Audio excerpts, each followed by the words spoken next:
Hello everyone, welcome to Throne Education. Throne Education पर आप सभी का स्वागत है। मैं आशुतोष सर आप सभी का स्वागत करता हूं। जैसा कि आप सभी ने थंबनेल में देख ही लिया है कि why releasing of the Netflix Indrani Mukherjee Sheena Bora documentaries has been pushed. तो यहाँ पर क्या ये केस था और क्या इसके अंदर सिनेरियो रहा है, उस सभी पर चर्चा करेंगे। डॉक्यूमेंट्री रिलीज पर अ, क्यों रोक लगा दी गई कोर्ट के द्वारा और सीबीआई का इसमें क्या रोल है और नेटफ्लिक्स इससे क्या बताने की कोशिश कर रहा है, इन सभी मुद्दों पर चर्चा करेंगे। चलिए स्टार्ट करते हैं इस वीडियो को। Myself Ashutosh Tallar, education qualification BSc mathematics, teaching experience my make perfect. अगर आप हमारे साथ जुड़कर ऐसी ही बेहतरीन वीडियोस देखना चाहते हैं तो हमारे चैनल को सब्सक्राइब कर लीजिएगा थ्रू एजुकेशन के, और साथ ही साथ में वीडियो को लाइक करना, शेयर जरूर करना है। चलिए स्टार्ट। इस मुद्दे पर अगर अपन बात करें तो आपको मेनली इस बारे में कुछ-कुछ आइडिया लग गया होगा कि कोई ऐसा केस चल रहा है कोर्ट में जिसके ऊपर ये सारा बात कही जा रही है। अगर मैं इस बात में कहूँ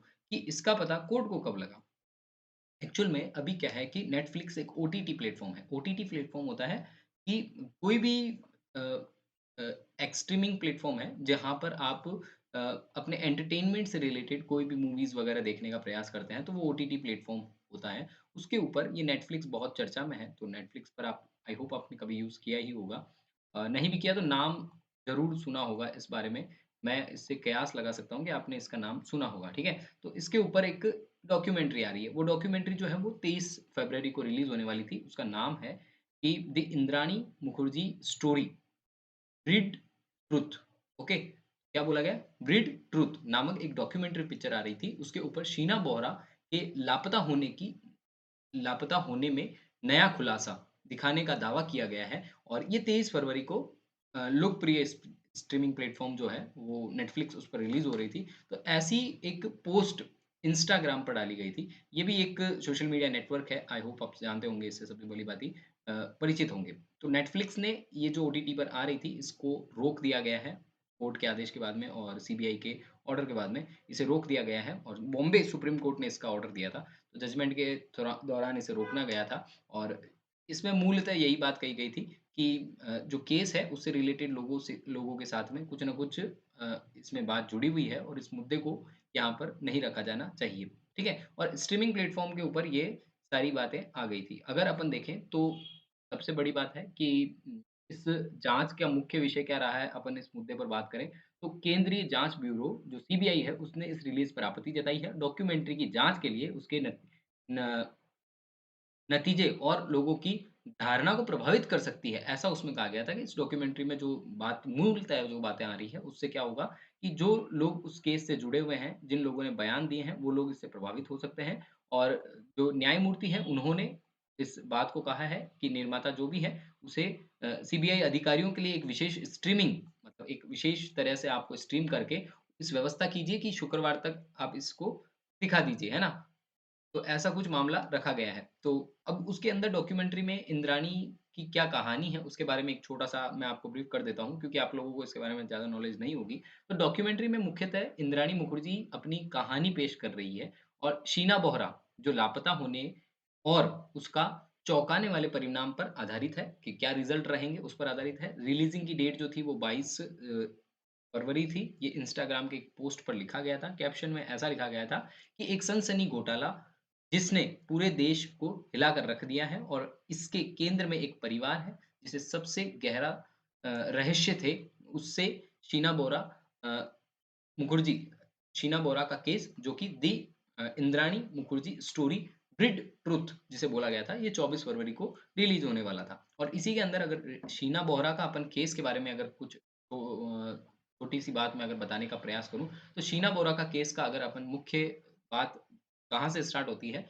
तो ये मुख्य बात होती है 24 फरवरी 2022 से मुंबई की 24 वर्षीय महिला शीना बोहरा जो है, वो कथित रूप से या फिर कथित तौर पर अगर देखा जाए, तो हत्या कर दी गई है, ऐसा उस पर कहा गया है। वह भी मीडिया कर्मचारी इंद्राणी मुखर्जी और सिद्धार्थ दास की बेटी थी और हालाँकि इसकी जो मेन बात कही जाए तो पालन-पोषण अगर उनका कहा जाए, तो पालन-पोषण उनके नाना जी ने किया था और उनकी बहन इंद्राणी जो है, उनकी बहन के रूप में प्रस्तुत होती है। इसके अंदर ऐसी बात उसमें कही गई थी और इस मुद्दे को 2015 के अंदर अगर अपन देखें तो इंद्राणी मुखर्जी के पूर्व ड्राइवर जो है श्यामवर राय, जिसने पुलिस के सामने शीना बोरा की हत्या का अ, शामिल होने की बात कबूल की थी। रॉय के कबूलनामे के कारण इंद्राणी मुखर्जी, उनके पूर्व पति संजय खन्ना और उनके तत्कालिक पति पीटर मुखर्जी की गिरफ्तारी हुई थी और जांच में झूठ, धोखा,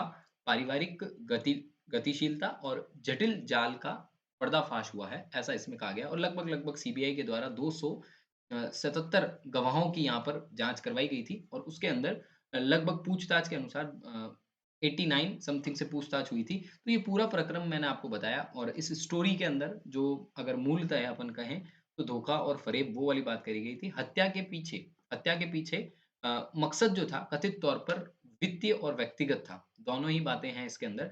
तो मेन कथित तौर पर वित्तीय मतलब फाइनेंशियली और व्यक्तिगत दोनों ही यहाँ पर थे। इसमें संपत्ति, रिश्तेदारों पर विवाद शामिल था और इस मामले में अपनी अ, संलिप्तता देखी गई थी और प्राकृतिक रूप से अगर अपन देखें तो कुछ व्यक्ति जो थे इसके अंदर शामिल थे, उन्हें भी सज़ा होगी आरोपों के कारण।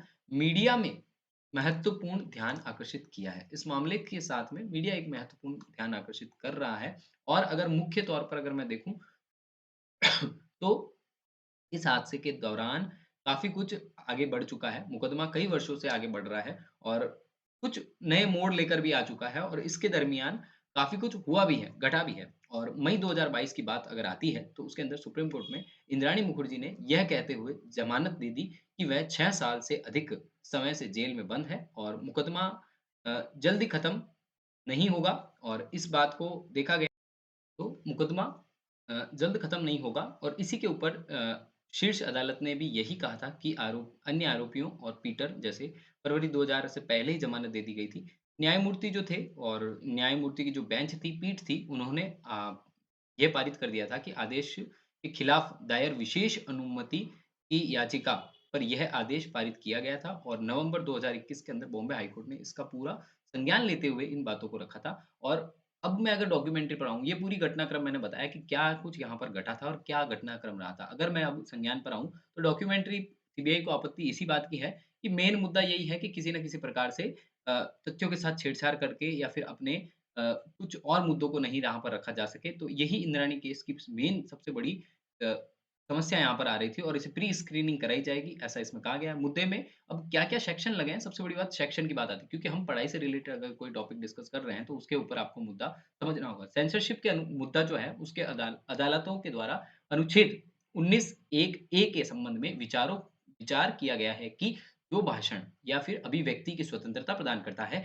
न्यायालय जो है आम तौर पर प्री स्क्रीनिंग लागू करने में अ, अनिच्छुक रहते हैं और यह कि कोई भी ज़रूरत आधारित मौजूद ना हो। मतलब जो भी ज़रूरती आधार हो, उसे मौजूद ना हो। हालाँकि जो मामला न्यायाधीन है, उसमें अदालतों को कई कारकों पर भी विचार करना पड़ता है। कई मामलों में ऐसा देखा गया है कि अनुच्छेद 21 पर भी विचार किया गया है, जो कि कहा जाता है कि किसी भी व्यक्ति को कानून द्वारा स्थापित प्रक्रिया के अलावा आपको ये कहा जाए कि स्थापित प्रक्रिया के अलावा जीवन और जीवन या व्यक्तिगत स्वतंत्रता से वंचित किया जाता है और ये स्वतंत्रता पर व्यक्तिगत निष्पक्ष सुनवाई के आधार पर ही गारंटी देता है और अदालत में इस बात पर भी ध्यान देगा कि विचाराधीन सामग्री जो होती है, पुस्तक, फ़िल्म और श्रृंखला, इस पर निष्पक्ष अदालती कार्रवाई का प्रभावित करती है। ऐसा अदालत कहती है कि भई स्क्रीनिंग के दौरान हो सकता है कि कुछ मुद्दों को तोड़-मरोड़ कर इस तरह से रखा जाए कि जो गिल्टी है या फिर जो आरोपी पक्ष है, वो अपनी सिम्पैथी ले सके या फिर उस मुद्दे को थोड़ा-सा उस तरह से प्रतिरूप रख सके। परिवार इस बात से बहुत है कि हमें इसमें नहीं चाहिए और अगर मैं इसमें मेन अब निष्कर्ष पर आऊँ, तो अपन लॉ के अकॉर्डिंग अगर देखें, तो बॉम्बे हाई कोर्ट ने डॉक्यूमेंट्री पर रोक लगाने की बात कर दी गई है। प्री स्क्रीनिंग होगी और इसे रिलीज़िंग की डेट जो है, वो अगले डेट तक यहाँ पर कर दिया गया है और हाइलाइट्स में अगर मैं देखूँ, तो बॉम्बे हाई कोर्ट सीबीआई के साथ में मिलकर इसको स्क्रीनिंग करेगा। दोनों ही तथ्यों को रखा जाएगा। सीरीज़ सीरीज़ रिलीज़िंग की जो डेट है, गुरुवार तक टाल दी गई है। अगले टाइम तक टाल दी गई है। कब तक होती है वो हमें आइडिया नहीं है और सीबीआई डॉक्यूमेंट्री को देखेगा और उसे इंद्राणी मुखर्जी और हत्याकांड की मुख्य आरोपी हैं, उन पर भी कहा जाएगा और इससे पहले एक और बात यहाँ पर मैं आपको बताता हूँ। इंद्राणी मुखर्जी ने अपनी एक पुस्तक भी लिख दी थी, जबकि कोर्ट इस बात को कहीं अप्लाई नहीं करता है या नहीं देता है कि आप किसी भी तरह की कोई तथ्य पेश करें।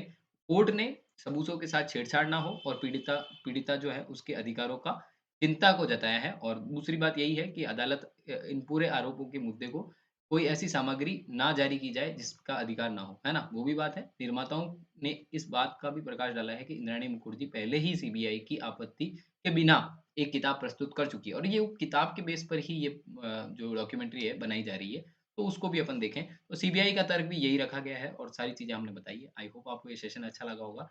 Thank you so much for watching. Have a great day. जय हिंद, जय भारत। मिलते हैं अगले वीडियो में। Signing off.